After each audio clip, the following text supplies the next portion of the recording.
itu menakwilkan. Jadi kalau antum ingin menafsirkan, jangan tafsirkan seenak antum. Dibawa pada pemahaman yang beda dengan makhluk. Sebetulnya, inti pembahasannya, pemikirannya sama. Apa di antara kesamaannya? Jangan samakan sifat Allah dengan sifat makhluk. Tanzihu sifatillahi subhanahu wa ta'ala al-khaliq min sifatil makhluk. Menyucikan sifat Allah dari sifat makhluk. Ada yang mengatakan sudah istiwa itu artinya bertempat. Allah punya tempat, tempatnya di arasy. Yang punya tempat itu makhluk. Allah tidak dibatasi dengan tempat. Kalau Allah punya batas tempat, artinya Allah sama sifatnya dengan makhluk. Ya, artinya mujassam. Mujassam itu menempat. Kalau sudah punya tempat, berarti menempat. Menempat sama dengan makhluk. Gak boleh. Kalau Allah kemudian butuh tempat, berarti punya kebutuhan. Sedangkan Allah maha luas, laisa kamitslihi syai'. Allah menempat, berarti butuh tempat. Ketika Allah tidak ada di tempat itu, di mana Allah? Jelas ya? Nah, itu ada masalah dalam akidah. Makanya kalau antum ingin memahami ini, kalau ingin tetap memaksakan tempat, ditakwilkan. Takwilkan. Jangan dipahami demikian, tapi dipahami dengan nilai yang terkait dengannya. Apa diantaranya? Istawa, bima'na istaula. Menguasai. Mengatur. Aras jangan diartikan dengan bertempat di situ. Ada begitu tidak? Artikan dengan di arasy, itulah Allah mengatur. Menguasai. Menguasai aras, menguasai alam dan sebagainya. Atas aras siapa? Allah.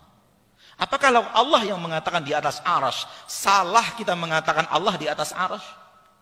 Sementara yang mengatakan Allah di atas aras itu Allah itu sendiri. Malakum kaifa tahkumun? Ada apa dengan kalian? Membuat patokan hukum yang aneh. Saya katakan sesuai dengan yang Allah katakan, saya salah. Lalu apa yang benar? Kalau saya nanti ditanya oleh Allah di akhirat, kenapa engkau berkeyakinan aku di atas arsy? Seandainya itu yang Allah tanyakan nanti kepada saya di akhirat, saya akan menjawab, karena engkau di dalam Al-Quran mengatakan engkau di atas arsy. Lalu apa jawabanmu, wahai muslim? Ketika Allah nanti bertanya kepadamu, kenapa engkau tidak meyakini aku di atas arsy? Padahal aku telah katakan di dalam Al-Quran, aku di atas arsy. Coba siapkan jawaban dari sekarang. Cari jawaban yang bisa menyelamatkan anda di akhirat. Ya akhi, bagaimana anda tidak mau meyakini sesuatu yang Allah nyatakan tentang dirinya? Apakah anda lebih tahu tentang Allah dibanding Allah itu sendiri? Bukankah Al-Quran Allah turunkan untuk pedoman? Bukankah Allah menurunkan Al-Quran untuk diikuti? Bukankah akidah yang Allah nyatakan di dalam Al-Quran harus dijadikan akidah dan keyakinan? Oleh karena itu, melangkahlah dengan Al-Quran.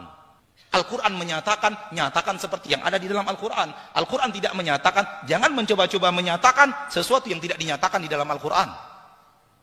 Ini akidah yang benar. Begini cara bermuamalah yang benar. Begini cara mengambil ilmu yang benar dari Al-Quran. Allah mengatakan Allah di atas arsy. Namun Allah tidak mengatakan di dalam Al-Quran Allah membutuhkan arsy. Dari mana anda punya keyakinan? Kalau kita keyakini Allah di atas arsy, berarti Allah butuh arsy.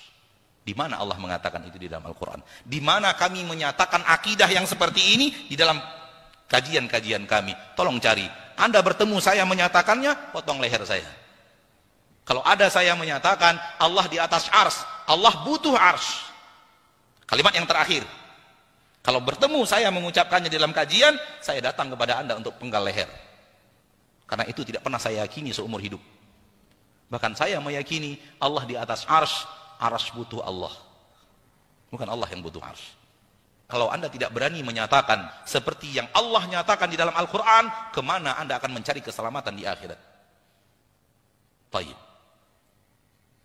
Fahamlah kita terlalu cerdas. Sehingga kecerdasannya membuat dia sesat. Kenapa terlalu cerdas? Karena rumus ilmu Allah, dia pakai rumus ilmu manusia. Letak kekeliruannya ada di sini. Dia berbicara sesuatu tentang Allah, rumus yang dia pakai rumus manusia. Raja di atas singgasana. Arsy itu artinya singgasana. Raja di atas singgasana, sedang enak-enak duduk, singgasananya diangkat, jatuh rajanya. Seperti itu juga dengan Allah. Allah di atas arsy-nya, ketika singgasananya dibuang, Allah akan jatuh. Gitu. Itu rumus manusia untuk manusia, rumus makhluk untuk makhluk. Anda sudah berbicara Rabbul makhluk, pencipta makhluk. Maka jangan pakai rumus manusia untuk bicara Allah. Itu pintu kesesatan besar. Ketika anda bicara Allah, pakai rumus manusia. Terakhir, wahai orang-orang yang ingin berakidah dengan baik dan benar, Jangan coba-coba yakini sesuatu tak ada di dalam Al-Quran, tak ada di dalam hadis. Jangan coba-coba yakini. Kalau Anda ingin selamat akidah Anda, cukuplah yakini apa yang ada di dalam Al-Quran, apa yang ada di dalam hadis. Kalau Anda tambahkan, Anda sesat. Cukupkan apa yang Allah katakan, itulah akidah saya. Apa yang Allah nyatakan, itulah akidah saya. Apa yang dinyatakan oleh Nabi, itulah yang saya yakini. Saya tambahkan setengah saja, setengah itulah sesatnya. Saya tambahkan 5.000 tambahan, 5.000 itu sesatnya. Karena tidak ada di dalam Al-Quran dan tidak ada di dalam hadis. Yakini masalah gaib. Kita tidak bisa lihat dengan mata kita, tidak bisa pegang dengan tangan kita. Kita hanya menyerah dengan berita yang datang. Dan berita yang datang itu di dua tempat, Al-Quran satu, hadis satu. Maka cukupkan akidah Anda dengan apa yang ada di dalam Al-Quran, dinyatakan di dalam Al-Quran, dan apa yang ada di dalam hadis dan dinyatakan di dalam hadis. Cukup itu akidah saya. Tak tambah sedikit pun. 0,00001% pun tak akan saya tambahkan. Itu akidah yang benar. Karena akidah berasal dari ilmu gaib. Dan ilmu gaib tidak bisa kita deteksi dengan panca indera kita, sehingga kita bisa menyatakan sesuatu yang tidak dinyatakan. Makna arsy ala wartafa, di atas arsy.